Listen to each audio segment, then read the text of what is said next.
11 choses que tu fais et qui ruinent ton entraînement. Si en 2024 tu crois encore qu'il suffit de passer quelques heures par jour à la salle de sport pour obtenir un corps musclé et défini, il est temps de repenser cette idée. En réalité, l'entraînement est fondamental, mais la grande vérité est qu'il existe certaines habitudes courantes que beaucoup d'entre nous pratiquent, sans s'en rendre compte dans la routine quotidienne, et qui peuvent t'habituer saboter tes résultats, même si tu vas à la salle depuis des années et des années. C'est pourquoi aujourd'hui, nous allons te montrer 11 de ces habitudes qui rendent littéralement ton entraînement inutile et gaspillent ton argent. Reste attentif jusqu'à la fin, car nous n'allons pas parler des mêmes habitudes que toujours, comme mal dormir ou consommer de l'alcool en excès. Le numéro 8 est la plus courante et la pire de toutes. Numéro 1, sauter l'échauffement. L'échauffement est une étape fondamentale de toute routine d'exercice, car il prépare le corps et l'esprit à l'activité physique intense qui va suivre. En ignorant l'échauffement, le corps perd l'occasion d'augmenter progressivement la température musculaire, la fréquence cardiaque et la circulation sanguine, ce qui peut augmenter le risque de lésions musculaires, articulaires et tendineuses. Cela se produit parce que, sans échauffement adéquat, les muscles et les ligaments deviennent moins flexibles et plus susceptibles d'être étirés au-delà de leurs limites naturelles. Du point de vue de la performance, omettre l'échauffement peut entraîner une réduction de l'efficacité de l'entraînement, car les muscles froids ont tendance à répondre plus lentement aux stimuli et peuvent ne pas être capables de générer la même force et puissance qu'après un échauffement approprié. Numéro 2, aller s'entraîner en ayant faim. Certaines personnes décident d'aller s'entraîner l'estomac vide, croyant que cela les aidera peut-être à brûler plus de graisse, ou simplement parce que, dans la précipitation de la journée, elles n'ont pas eu le temps de manger. Quand tu vas t'entraîner en ayant faim, ton corps n'a pas l'énergie nécessaire pour supporter l'effort que tu comptes fournir. Les muscles ont besoin de carburant, principalement de glucides, pour donner le maximum. Sans ce carburant, tu commences l'entraînement en désavantage, avec des niveaux d'énergie bas, ce qui signifie que ta force et ton endurance seront compromises dès le début. Cela fait que chaque répétition devient plus difficile, chaque série moins efficace, et au final, tu n'arrives pas à donner le meilleur de toi-même. De plus, lorsque tu as faim, ton corps peut commencer à utiliser les muscles comme source d'énergie au lieu de brûler la graisse. Cela signifie qu'au lieu de construire et de préserver la masse musculaire, tu pourrais finir par en perdre, sabotant ainsi tout ton progrès. Sans énergie suffisante, le corps entre en mode survie, en réservant le peu qu'il a et sans pouvoir se récupérer convenablement après l'entraînement. S'entraîner en ayant faim affecte aussi ta concentration et ton focus. Avec l'esprit préoccupé par le manque d'énergie, il est difficile de maintenir la motivation et l'intensité nécessaires pour un entraînement productif.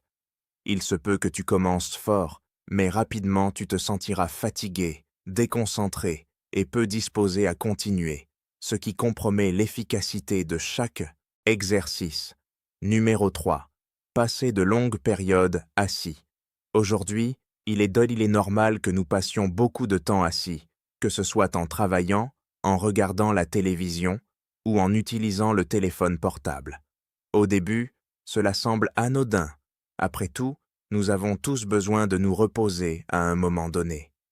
Le problème est que passer de longues périodes assis peut avoir un impact profond et négatif sur tes gains à la salle. Quand tu restes assis pendant des heures, la circulation sanguine dans le corps diminue, surtout dans les jambes et la région lombaire.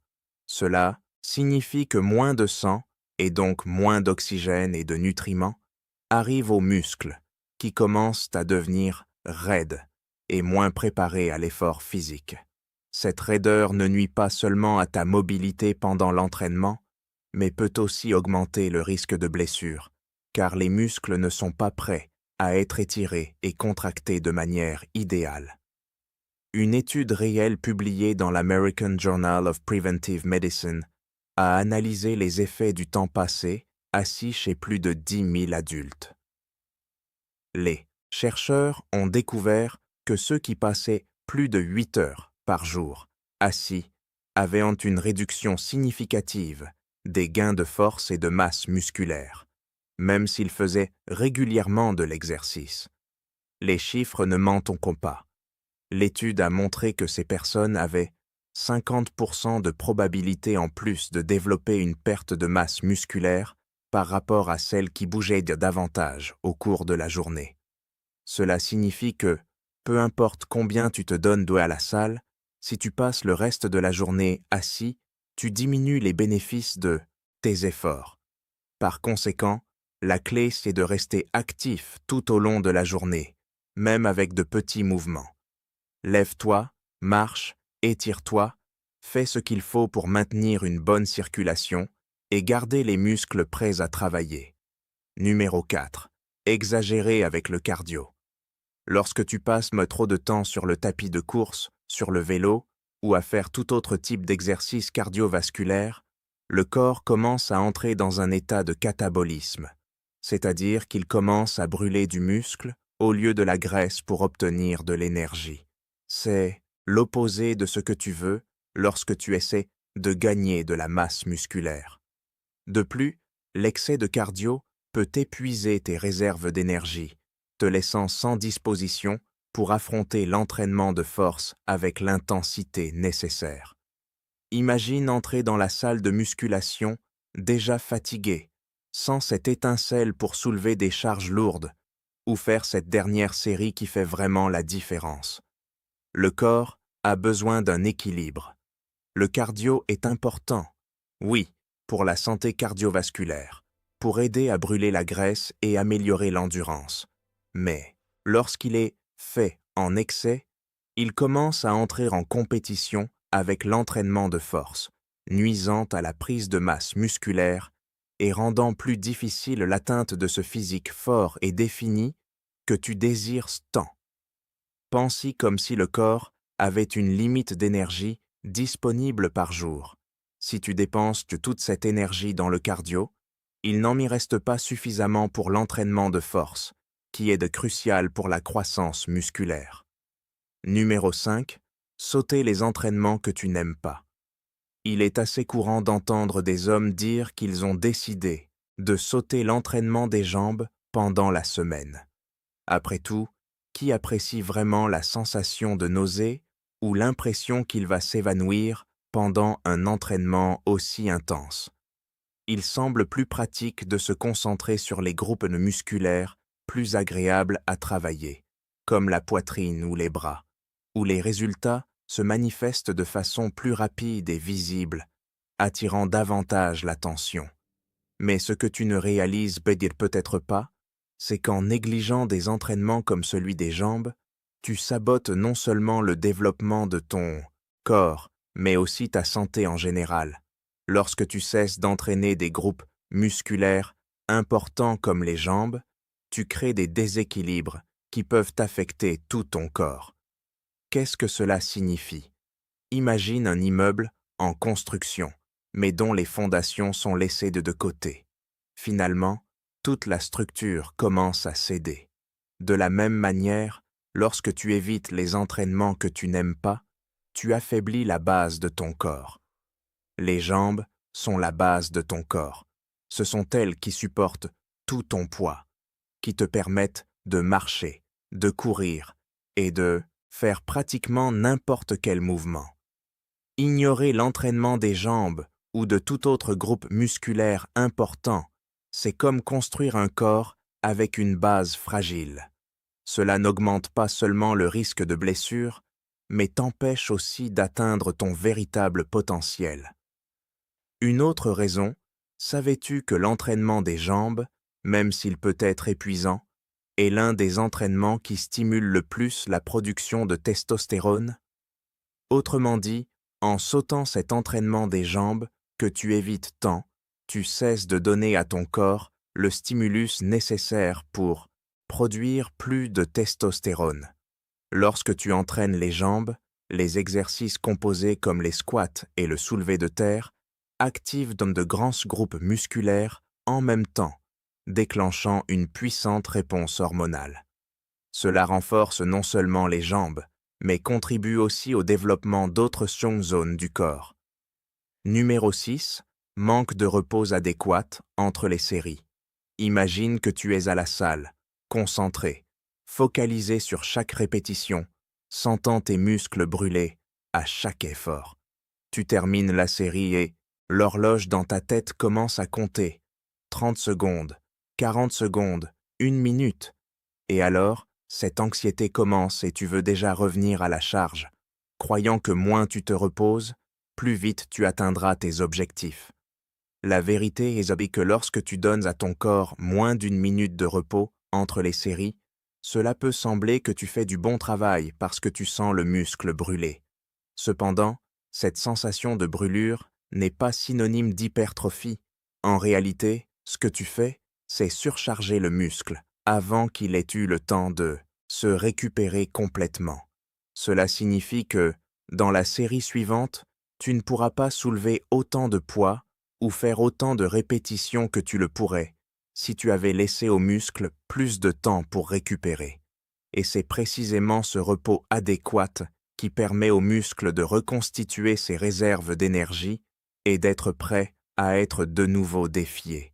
Maintenant, si tu veux vraiment maximiser la prise de masse musculaire, tu dois savoir qu'attendre de 3 à 4 minutes entre les séries n'est pas seulement acceptable, mais peut être exactement ce dont tu as besoin. Ce temps de repos donne aux muscles l'occasion de se reconstituer, te permettant de tout donner dans la série suivante. C'est particulièrement important pour ceux qui n'utilisent pas d'hormones. Pour les naturels, le corps a besoin de plus de temps pour récupérer entre les séries, puisqu'il ne dispose pas de l'aide supplémentaire que les dopés aux hormones ont pour accélérer la récupération et la synthèse protéique. Bien sûr, si tu as peu de temps pour t'entraîner, il vaut mieux te reposer peu que ne pas t'entraîner, mais tu dois savoir qu'un meilleur repos signifie un meilleur entraînement. Numéro 7. Soulever plus de poids que tu ne peux en gérer pour essayer d'impressionner. Soulever plus de poids que ton corps ne peut supporter peut sembler une façon d'impressionner les autres à la salle, mais en réalité, tu ne fais que te nuire à toi-même. Souviens-toi que les gens sont concentrés sur leurs propres exercices et ne te prêtent pas autant d'attention que tu l'imagines. Tout d'abord, lorsque tu soulèves des charges excessivement lourdes, ta technique a tendance à se détériorer. Cela augmente considérablement le risque de blessure, car les muscles et les articulations peuvent être surchargés de manière disproportionnée. Les études montrent qu'une technique inadéquate lors du soulèvement de poids augmente fortement le risque de lésions musculo-squelettiques.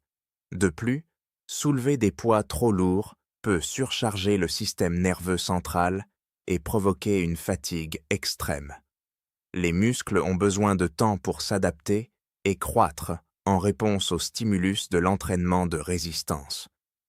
Essayez d'accélérer ce processus en soulevant des poids bien au-delà de ta capacité peut entraîner une récupération insuffisante et une stagnation du progrès.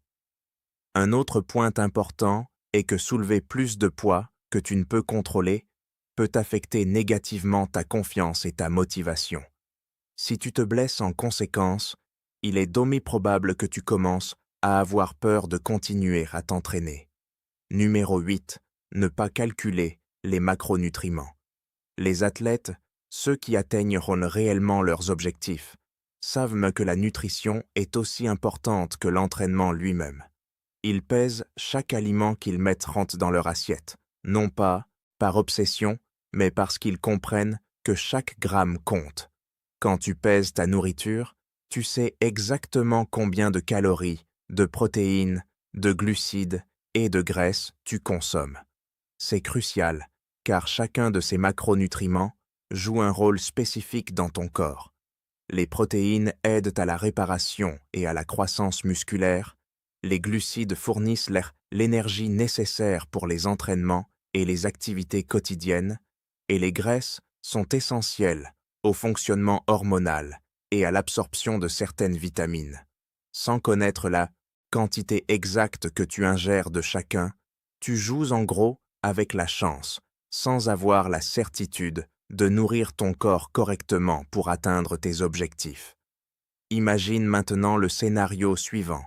Tu essaies de gagner de la masse musculaire, mais comme tu ne calcules pas les macronutriments, tu finis par manger moins de protéines que ton corps n'en a besoin. En conséquence, même si tu t'entraînes dur, tes muscles n'ont pas les briques nécessaires pour croître. Ou, au contraire, tu veux perdre de la graisse, mais sans t'en rendre compte, tu consommes de plus de glucides et de calories que tu ne le devrais, sabotant ainsi tes efforts de brûlage de graisse. Si tu es en surplus calorique et que tu souhaites gagner de la masse musculaire, l'idéal était de consommer entre 1,6 et 2,2 grammes de protéines par kilo de poids corporel par jour. Par exemple, si tu pèses 70 kg, cela équivaut à consommer entre 112 et 154 grammes de protéines par jour. Rappelle-toi que 100 grammes de poulet contiennent environ 25 grammes de protéines et qu'un œuf de taille normale en contient généralement de 6 à 8 grammes. En ce qui concerne les graisses, il est recommandé qu'environ 20% à 30% du total des calories quotidiennes proviennent des graisses, et le reste, soit environ 50% à 60% du total, doit provenir des glucides. La meilleure manière de garantir que ton alimentation soit parfaitement ajustée à tes besoins est de consulter un nutritionniste. Un professionnel pourra élaborer un plan alimentaire personnalisé qui prendra en compte tous les détails de ton style de vie, de ta santé et de tes objectifs. Si tu n'as pas d'argent pour cela, tu peux essayer de demander à ChatGPT d'élaborer un régime basé sur les calories que tu souhaites consommer quotidiennement et sur les aliments dont tu disposes. Numéro 9.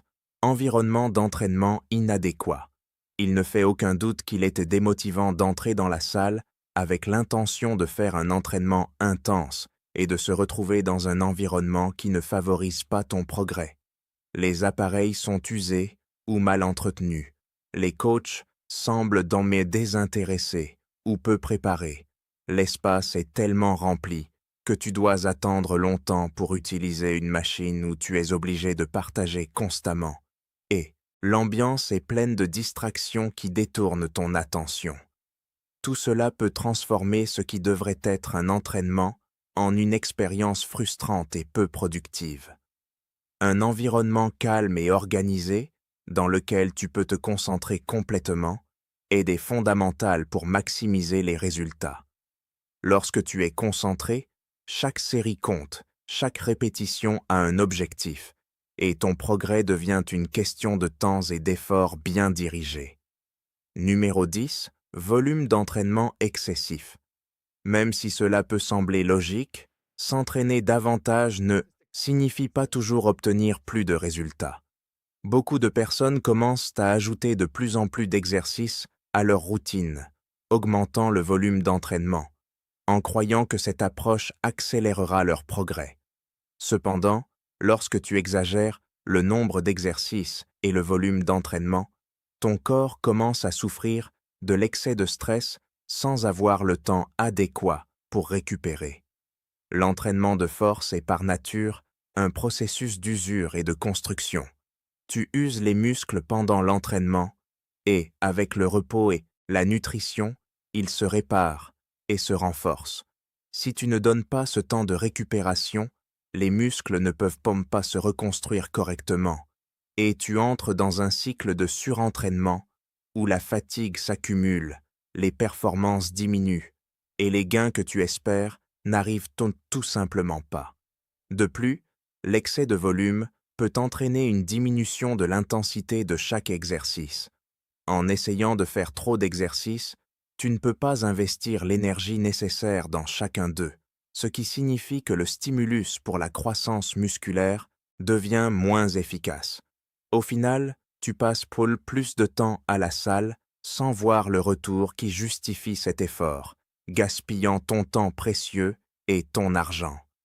Une étude réelle publiée dans le Journal of Applied Physiology a examiné la relation entre le volume d'entraînement et les gains musculaires. Les chercheurs ont découvert que les individus qui ont réduit le volume d'entraînement en se concentrant sur des exercices plus intenses avec plus de repos ont réussi à améliorer leurs résultats de force et de croissance musculaire.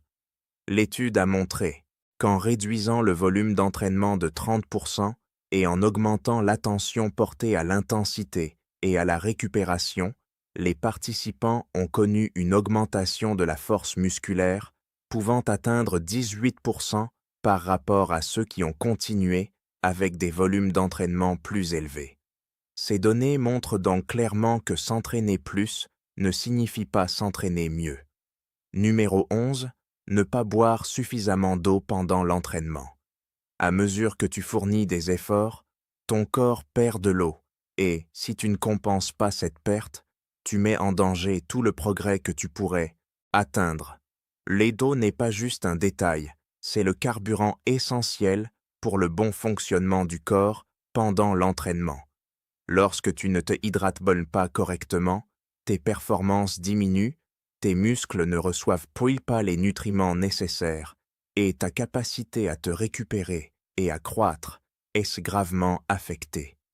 L'eau est cruciale pour maintenir le volume sanguin, ce qui signifie qu'elle est responsable du transport de l'oxygène et des nutriments vers les muscles pendant que tu t'entraînes. Sans hydratation suffisante, le sang devient plus épais, ce qui rend le transport efficace de ces nutriments plus difficile. Cela conduit à une sensation de fatigue plus rapide, réduisant ta force et ton endurance. En outre, le manque d'eau peut provoquer des crampes et diminuer la coordination musculaire, compromettant la qualité de tes répétitions et donc le stimulus nécessaire pour la croissance musculaire. Tu peux imaginer l'impact de cela. Chaque série, chaque répétition perd son potentiel maximal lorsque le corps est déshydraté. Une étude réelle publiée dans le Journal of Strength and Conditioning Research a analysé les effets de la déshydratation chez des athlètes pendant l'entraînement de résistance.